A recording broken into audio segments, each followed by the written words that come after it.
Yes, guys, welcome back to another video. Welcome to the George Benson football channel. I'm not going to lie to you lot, I absolutely screwed up my knowledge in my brain about deadline day. I actually thought it was yesterday. It's not. It's the 1st of February at 11 p.m. tonight in the UK is the deadline.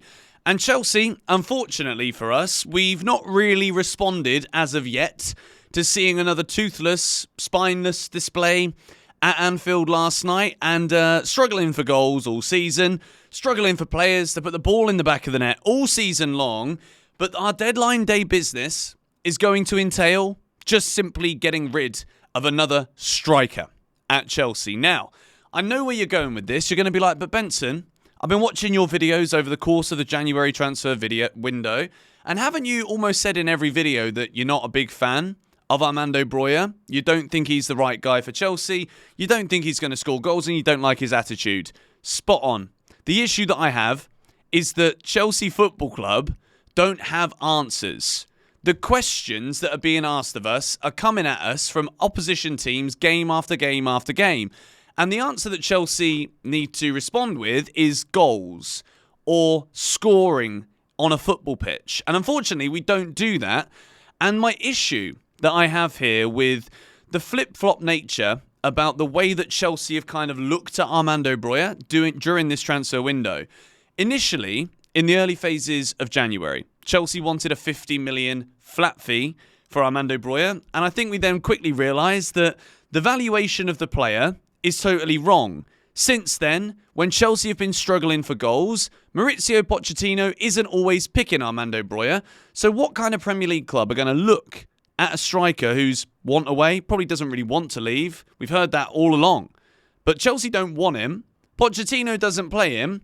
How can you expect 50 million quid? So, we move on a little bit into January, and the prices are now significantly lower. Chelsea apparently want 35 million quid.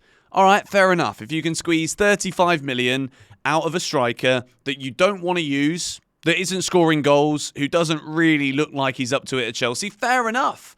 It all makes sense. Not bad business. It then gets to a point where Wolves come in yesterday, and Wolves are like, nah, we don't want to sign Broja. We're not too convinced, but we do want to go for a loan. Chelsea reject it. Now, we're at a position where we've changed our minds again.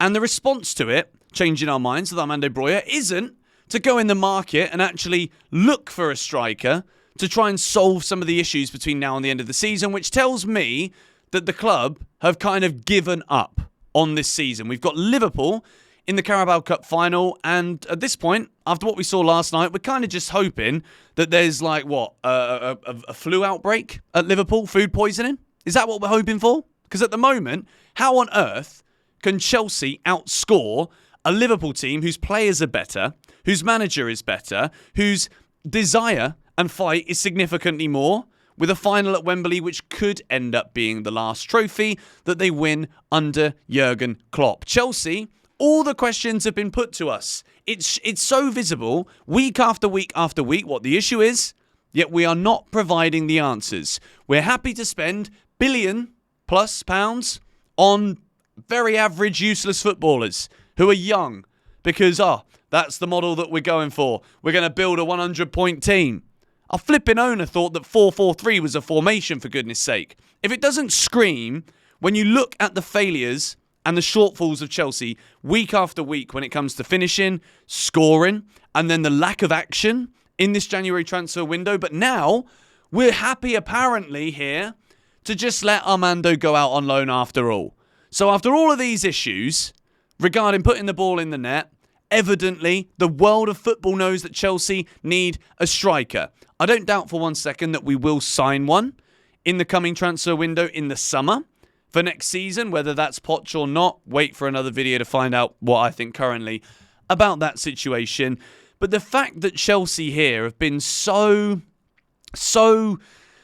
indecisive with Armando Broja in this transfer window, no wonder when I watch Broja play for Chelsea, I'm looking at a guy who is a shell of the young, confident, fast, attacking, aggressive striker that we once saw and thought was going to make it at Chelsea prior to an injury after seeing him at Southampton. So, Jacob Steinberg's tweet here. Chelsea want a 5 million loan fee for Armando Broja. At this point in time, I just don't quite understand what these sporting directors, owners, people with executive decision-making powers and capabilities at Chelsea, I really don't know what we're doing here.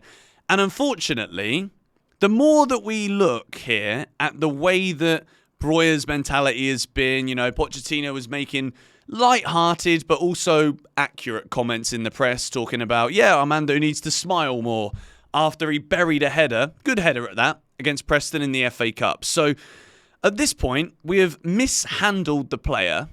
He could have potentially, if he was treated correctly and, we made it clear that we wanted him, Pochettino would keep picking him. No, we don't want to do that. We just want to keep putting midfielders, false nine, picking players like Noni Madueke, who were not good enough for Chelsea Football Club as of yet. Raheem Sterling, who just doesn't look like he gives a flying dog's ass.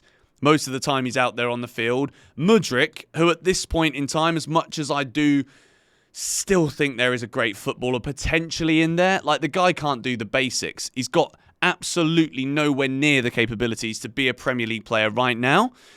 And we're not signing another striker. And now we're letting a player go that we've mistreated, that we've misvalued, overvalued, and then undervalued. And now it's just like, we're going to accept a 5 million loan fee if someone's willing to pay it, while still not addressing the problem. For me, this is the problem at Chelsea. We've had decisions that have been made and we have gone and we've been aggressive in the transfer market before with no real thought. So now we are seeing how lackluster that recruitment was. We were excited. Of course, if Chelsea going out and spending hundreds of millions on talented young players, at the time, I'm excited. You're excited. We're looking at it and we're like, well, there's ambition here.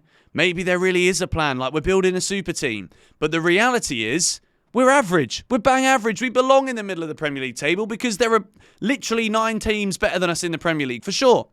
And at this point, in this January transfer window, where there is actually potentially something to still fight for this season, we've given up. We've absolutely given up to the point where we understand that we don't know the quality, the value of our players, and now we're basically giving them away for the rest of the season while still not addressing the issues in the position that we're giving players away in. It's absolutely ridiculous here.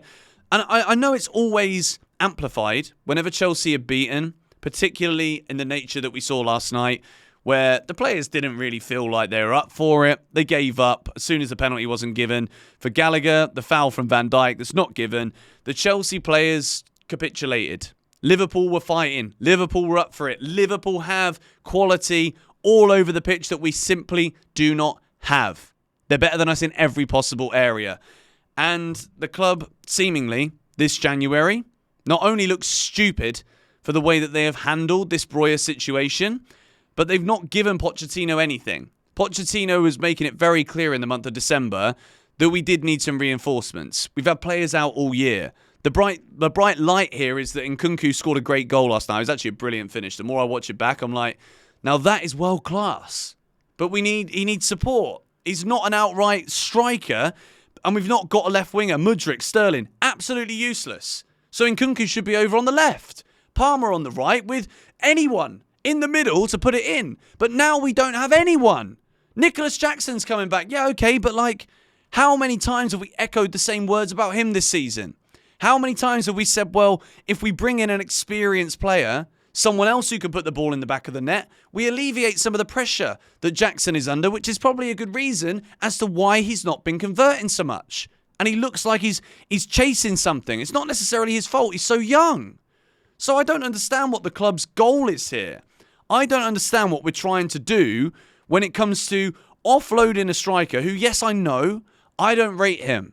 I don't necessarily think Armando Broja is the right fit for Chelsea. I don't know if anyone's the right fit for Chelsea going forward. I really don't. But the stressful thing is that we are not answering the obvious question that's been screaming in our faces. Put the ball in the net. No striker. Benzema was available. Paulo Dybala was available. Even Callum Wilson was available. Yet we're sending one of our only other fit strikers on a loan for 5 million euros after hoping we were going to get 50 permanently. We don't know what we're flipping doing.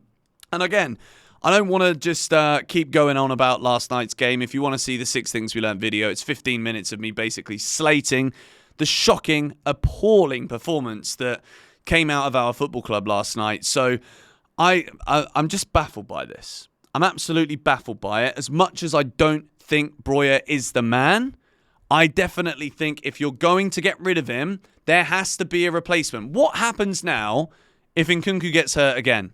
If Jackson picks up an injury? With the injury record that we have, I fully expect all of those things to happen. The club don't know what they're flipping doing.